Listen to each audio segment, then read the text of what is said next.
Horses is a game that Valve basically doomed for trouble well before it became the buzzer-beater hot-button issue of 2025 in the gaming space. The studio Santa Region says as much in their detailed FAQ that they shared with the public before the game's launch on December 2nd. Now before we get into this, I highly recommend that you read the FAQ yourself so that you can understand what this was like from the developer's perspective, but I will be referencing this FAQ frequently during this explainer section. So to start, Santa Region's troubles with Valve and Steam started in June of 2023. Ahead of the scheduled announcement of Horses to the general public, the studio wanted to get a coming soon page up and running so that people that were interested could wishlist the game. This is where Valve's strange behavior starts. In order to get the page, Valve had asked Santa Region to give them a playable build of the game to work through, something that Valve had never asked of the studio before. This is particularly noteworthy given the studio's reputation. While certainly not a household name at the moment, it has a couple of critically acclaimed titles that you have definitely seen on your favorite games website. Their games include, but are not limited to, 2023's Mediterranean Inferno, 2022's Saturnalia, and 2013's Mirror Moon EP.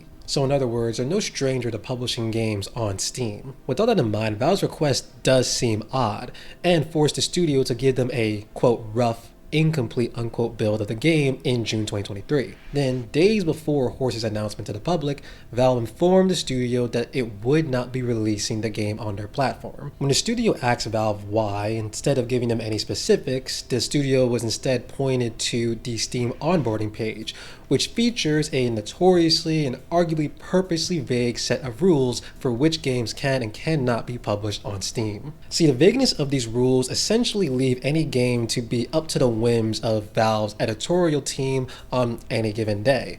And this is something that Santa Region says themselves in the FAQ. In the section titled, "Why did Steam refuse to elaborate on the ban's reasons?" they wrote the following: "We do not know for sure, but we believe Steam intentionally keeps its policy opaque so it does not have to stand by any clear rules and can adjust decisions to whatever best serves the platform at a given moment. That might be acceptable in a truly competitive market, but Steam is a de facto monopoly, and arbitrary, unpredictable decisions can jeopardize the survival of developers and studios. We also believe they chose this particularly loaded and generic accusation because it is difficult to contest publicly." And so we have context. Let's also look at the actual review that Steam sent back to Santa Region after playing through that initial rough, incomplete build. Also published to the FAQ, it reads as the following: "After review, we will not be able to ship your game Horses on Steam. While we strive to ship most titles submitted to us, we found that this title features Steam's imagery descriptions that we won't distribute. Regardless of a developer's intentions with their product, we will not distribute content that appears, in our judgment, to depict sexual conduct involving a minor. While every product submitted is unique, if your product features this representation, even in a subtle way that could be defined as a gray area, it will be rejected by Steam. For instance, sending your game in a high school but declaring your characters are of legal age would fall into that category and be banned. This app has been banned and cannot be reused. Resubmissions of this app, even with modifications, will not be accepted." Following that text, Santa Region shares the following: "We believe this explanation is deliberately vague and unfounded. There are no scenes or characters in the game that fall within that gray area, and we refuse by any detail, review, or guidance on what to change or remove." Let's put this response about Steam's opaqueness around its policies and the effect that it has on developers into some context real quick. Now, if you clicked on this video, you probably know this already, but just in case you don't, Steam is the marketplace for PC gaming. Not the best marketplace per se, but one with such a strong chokehold on the market that most won't blink when calling it a monopoly. Now, let's also be clear, it isn't a monopoly. For it to be a monopoly, Steam would in some way have to have complete control of the production of video games, which it just doesn't, as well as the distribution of the games, which it also doesn't. Even if it's the most popular by a wide margin, it still has many competitors like GOG, itch.io, the Epic Game Store, and more. With that said, however, a game not being able to distribute on Steam is a major loss of income. I cannot emphasize this part enough. If a game is released on Steam as well as other platforms, the sales of that game on Steam often dwarfs those on other platforms. It's just currently the space where people that play games on PCs go to. So with that in mind, if you want your game to be a commercial success, if you need it to be a commercial success to recoup any cost spent on the game, you not being on Steam is kind of a death sentence. Not having it on Steam is the equivalent of having someone that's never picked up a From Software game trying to beat Elden Ring on the first try. You would literally need a miracle. Now, returning to the ban itself, one of the stranger things about this whole thing to me is Valve's inflexibility to work with Santa Region. The studio told Valve it would be willing to change any content it found problematic should Valve be able to point at it specifically which, as I already mentioned earlier, Valve just doesn't. In the years leading up to release, no matter how many times Santaragayon would reach out and try and figure out what they could do to end up on the platform, and again, see the income from that platform that would make or break their ability to continue existing as a studio, Valve just never relented. I find the inflexibility here particularly gross because it either means A, Steam does not want to be more specific because by being specific, it would set a precedent of their rules. And by setting precedent, you kind of take away curatorial power from them because then they wouldn't be able to just do what they want at a whim. Now that there's precedent, you have a precedent that you can point to and say, hey, you allowed this to happen, why can't this be on here as well? Or B, the more prideful thing of just not being able to admit them making a mistake. Again, we can't really know for sure what their reason was behind the ban because Steam is... Now, despite Valve's shyness to talk shop and give specifics about what in Horses was offensive to the point that it could be banned from the platform, Santaragayon themselves does offer a theory as to what might have been the thing that got it triggered. Under a section of the FAQ called How Old Are the Characters in Horses?, the studio shares that in the incomplete version of the game that Steam received, there was a scene that depicted a man and his daughter visiting the farm where the game takes place. The daughter, wanting to ride the horses, who are naked people with horse masks, sits on the shoulder of a naked adult woman. There's nothing pornographic or sexual about this scene, and the entire scene only takes place through interactive dialogue, but the team theorized that the juxtaposition regardless triggered the flag. They say, quote, "We have since changed the character in the scene to be a 20-something woman, both to avoid the juxtaposition and more importantly because the dialogue delivered in that scene, which deals with the societal structure in the world of horses, works much better when delivered by an older character. Having played the game now, which I will talk about soon, I can confirm that this change did occur." Let's pause here again for a moment because I'll be frank, I don't even think this would have been a good argument that would hold up for why the game got banned. For starters, while it's completely understandable for people to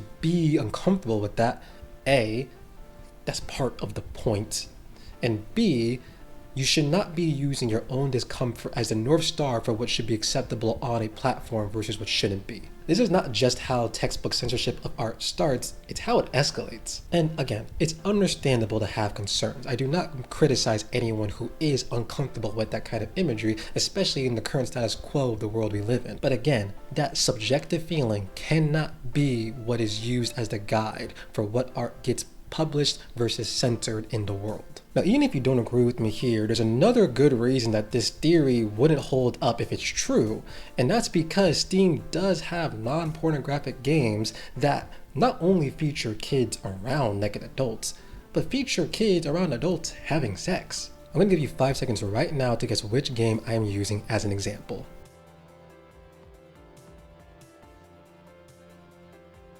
If you said South Park Stick of Truth, congratulations, you're correct. There is literally an entire segment of the game where your character, explicitly a child, fights as a man and woman go fully at it in the background. At one point, it's not even in the background. The kid eventually ends up on the bed and is not just confronted with the man's ball sack as he's going at it, but gets squashed by it. Quick shout out to the Insert Credit Show for reminding me that this exists. It's a good podcast, you should go listen to that. I want to say it's presented double standard, but again, this is ultimately just the studio's theory. Because, and say it with me now, we don't know what Valve is thinking. And hilariously, even when Valve gave a public response following the increase of media coverage around this ban, their response did not make things any more clear. The statement reads as the following, and this screenshot comes courtesy of Eurogamer from an article written by Matt Walls. "We reviewed the game back in 2023. At that time, the developer indicated with their release date in Steamworks that they planned to release a few months later. Based on content in the store page, we told the developer we would need to review the build itself. This happens sometimes if content on the store page causes concern that the game itself might not fall within our guidelines. After our team played through the build and reviewed the content, we gave the developer feedback about why we couldn't ship the game on Steam, consistent with our onboarding rules and guidelines. A short while later, the developer asked us to reconsider the review, and our internal content review team discussed that extensively and communicated to the developer our final decision that we were not going to ship the game on Steam. Overall, these statements leave me with the impression that if Valve was a doctor required to give an adequate diagnosis on a patient, if that patient had a terminal illness, they would almost certainly die. Valve is allergic to explaining its actions, which only leaves the rest of us with theories about what they might be thinking. And I do think the theory that Santaragayon presents is a good one. Which means that the reason that Steam banned horses for sale was due to concerns around sexual conduct occurring or involving a minor, which again, doesn't happen in the game, as I've already played it to completion and can confirm. We pretty much have confirmation that Valve largely acts as an entity, or at least its editorial team, that just does what it wants, when it wants, without a substantive set of guidelines that it follows consistently. Now, before some of you say it, yes, Valve can do this. They own Steam, it's their platform, there is nothing illegal happening here. That does not change the fact that this is a horrible business practice that complicates the lives of video game developers and ultimately limits the creativity of their works. It is a practice that is ultimately focused on the business and not the people that make the business successful, i.e. the developers who make the games that people go to Steam for. Yes, Valve has its own number of very successful games that I'm not trying to diminish when I say that, but let's be clear, not everyone wants to play games made by Valve, or make those the only games they want to play. So, despite the critical position that Valve does hold in the gaming space, it is ultimately failing who it serves, and potentially holding the medium back in the process. To wrap this up, I want to share an excerpt from Aftermath's Nathan Grayson, who wrote in his piece, "Steam is for products, not art," that, quote, "Steam is a relentlessly well-oiled machine optimized for the purpose of pushing products. Games that adhere to well-worn themes, structures, and strictures. It recommends games along genre lines. It tries to algorithmically match you with games similar to what you last played at every turn. It is deeply traditional, conservative even, in its construction. Sometimes art that seeks to revoke or unsettle gets through, but this is closer to a happy accident than the purpose of Steam's design. Valve has built a machine that cannot challenge the status quo, where rare human decisions must reinforce that ethos to avoid upsetting the immensely profitable apple cart." Now I've talked enough about Valve and the conditions of the ban, let's actually talk about the game in question now. Not only because I think it's important to play it so we can understand what might have gotten Valve's tighty-whities in a twist, but because this game does ultimately deserve the same type of critical lens that you would give to any game released on any given day. So, with all that said, let's finally talk about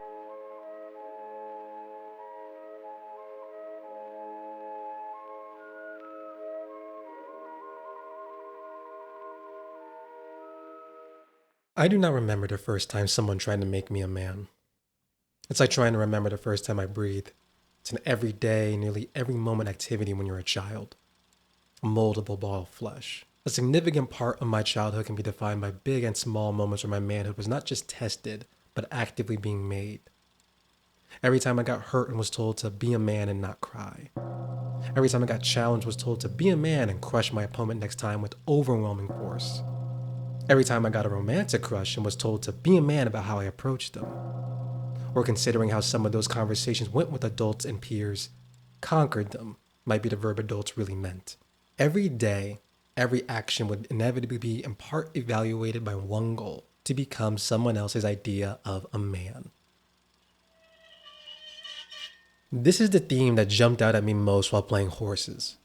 While the game plays around with several different topics and brings them to uncomfortable extremes, it is the act of becoming a man and what that does to the soul that I'd argue takes center stage. Santaragion managed to make that message come through, but the execution itself is another story. This is a game that frequently feels like it's misunderstanding its own assignment. It knows where it wants to go, but the how is incredibly uneven. By the time I rolled credits, I understood what this game wanted to say. I just wasn't very moved by it. Now, this is not due to a lack of sincerity or intention. From the moment Horses is booted up, an artistic vision births itself in the form of a first-person farm simulator that is spliced together with black and white full-motion videos, which I'll refer to as FMVs going forward. In this vision, you play a 19-year-old Anselmo, who turns 20 after a few in-game days, as he helps a farmer take care of his isolated farm over the course of 2 weeks. Sent here by his parents, you will complete tasks each day either handed to you by the farmer directly, or that you find on this daily task sheet. However, as the beginning of this video probably clued you into, this farm is deeply abnormal and wastes no time in making that clear. On day 1, you meet the farm's horses, which are not the mighty stallions we've all come to love and anthropomorphize into anime girls that race each other, but instead fully naked, enslaved human beings. Treated as sinners, which most often means people caught having sex in the woods, but also can mean people who offended some other part of the farmer's gospel. They have been drugged, agency ripped from them, and left to the whims of a madman that arguably is deep in the throes of religious psychosis. You will assist the farmer in tending to these horses along with the rest of the farm, giving you a litany of increasingly horrible tasks as each day passes. You can go from watering the vegetable garden one moment to digging a grave for the horse that hung itself the next.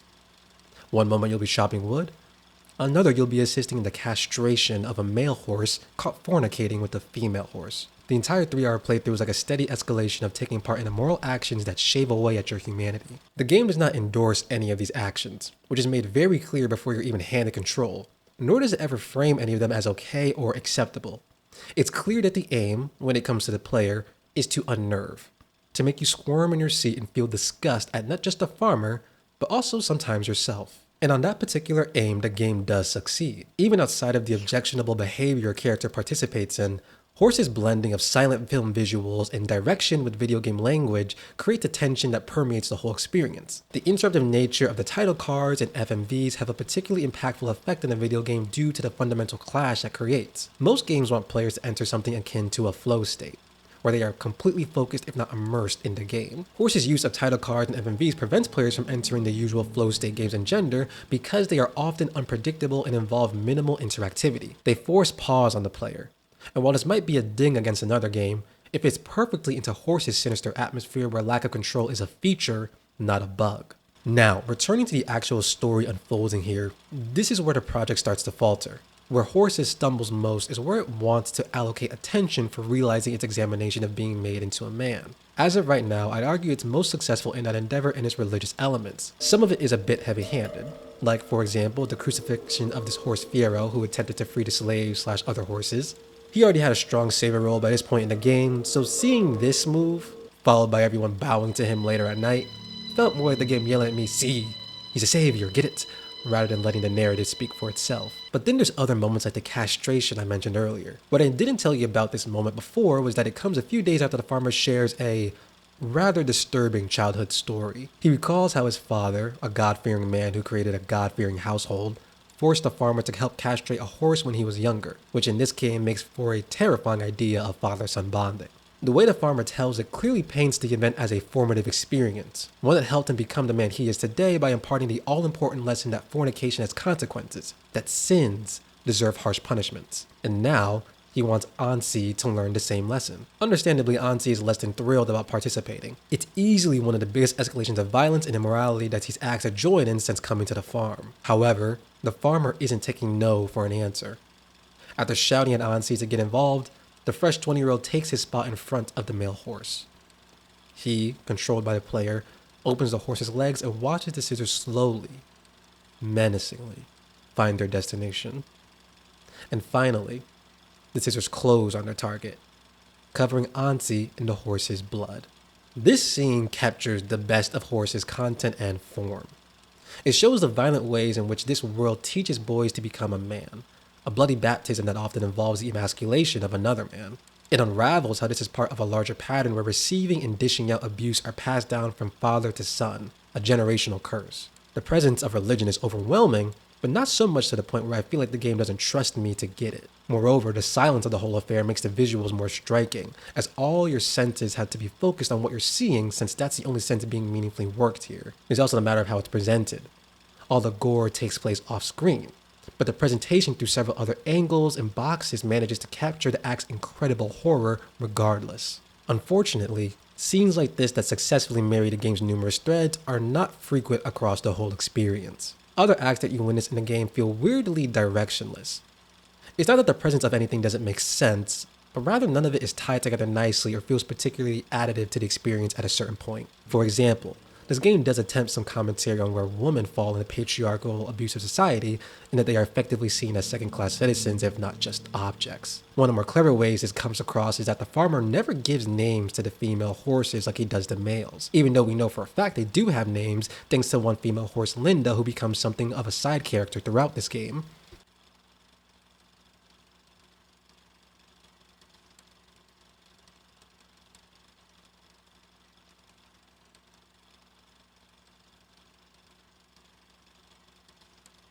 However, it's also through Linda that it's easy to see that women in this game are ultimately vehicles for the men's stories. I said Linda is something of a side character because her presence always revolves around servicing a man, leading Auntie to Fiero, being abused by the farmer, or being saved by Auntie later in the game. While this might feel in line with the game's narrative about who's in control and the hierarchy at play, the execution reads more like women got sidelined in this story rather than being integral parts of it. There's also the matter of this game's handling of sex and sexual assault when it comes to women. Rather than offer any insights into how women might feel or handle this scenario, or exploring the unique thoughts and worries they might have around the larger gender hierarchy, women get used mostly for shock factor, with the exception of the 20-year-old woman who sits on the shoulders of the horse and makes a not-so-veiled threat about your own place in this hierarchy as a young man. They're kind of forgotten right after sexual assaults that take place off-screen or through a series of close-ups that imply the action without showing it. I think my feelings are best summed up in Wire's review of Horses, written by Megan Farakmanesh, who put it succinctly as such. Assaults often happen without witnesses present. Even in media, seeing the act itself is less important than acknowledging its trauma. But there's a difference between depictions that are handled with intention and care versus those that act as a plot device or texture for the overall horror of the situation, which is what happens in Horses. The game wants to be a psychosexual drama, feeding the farmer's childhood religious traumas into his shame-filled modern-day fetish for chastity cages and watching others, as he says, fornicate. Yet Horses' assaults serve no purpose other than to hammer home the brutality of this farm. The story does not benefit in any noticeable way from their inclusion.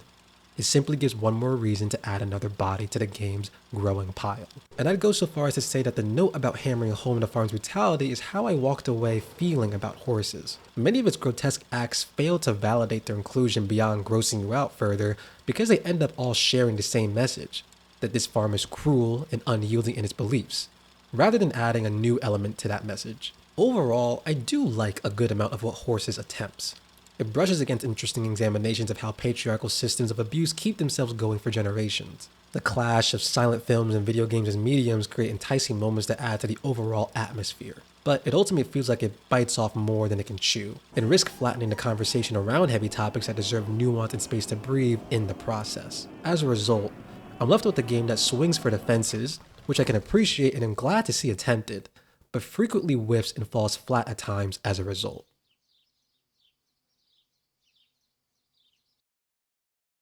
Now before I wrap this video up, I'd like to quickly bring your attention to another game that got banned off Steam for a moment. Vile Exhumed. There's 3 reasons I'm bringing up Vile Exhumed. First, it's good.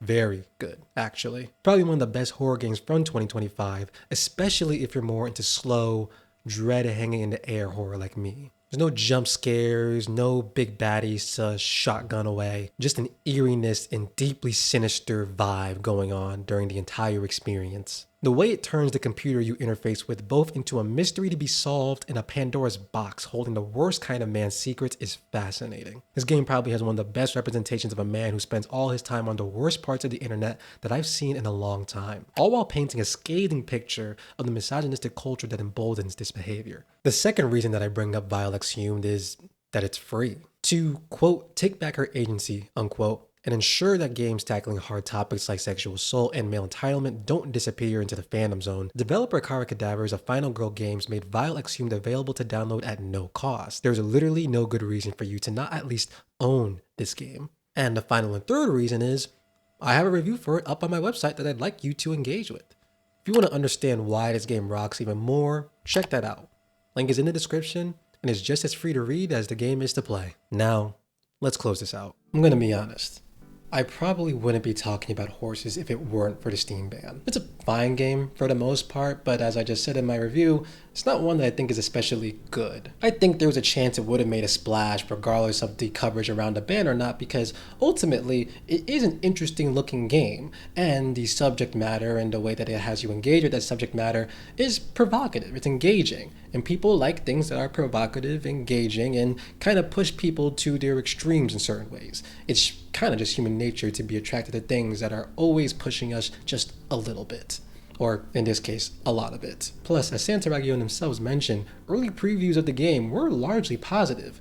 There was anticipation in the critical sphere of gaming, if nothing else. I may not particularly like Horses, but I do like that it exists. I do like when people make art, even when it's not the best or, frankly, even very good.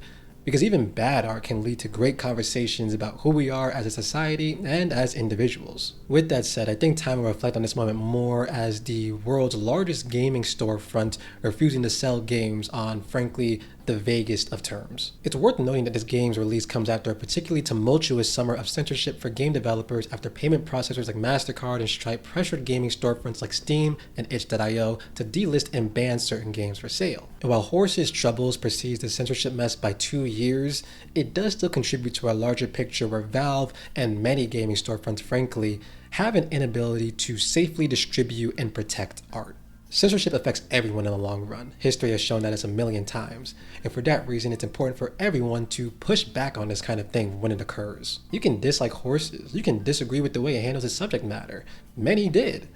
But that doesn't mean you should be okay with it being banned. Oh, and for those curious about how Santa Region has been doing in the months since this game's release, it did actually sell pretty well on the platforms it was available on following all of the coverage around the ban, and made enough money for the studio to pay back the loans it took out to make the game, but it hasn't made enough money to really ensure the studio's long-term survival. If you have any thoughts about the video or just about Horses itself, if you've played the game before watching this video or after, share them in the comments. Also, if you like what you saw here, consider leaving a like and even subscribing to the channel to get more coverage of the video game space. And lastly, also check out my website, similarly called Exoclaw.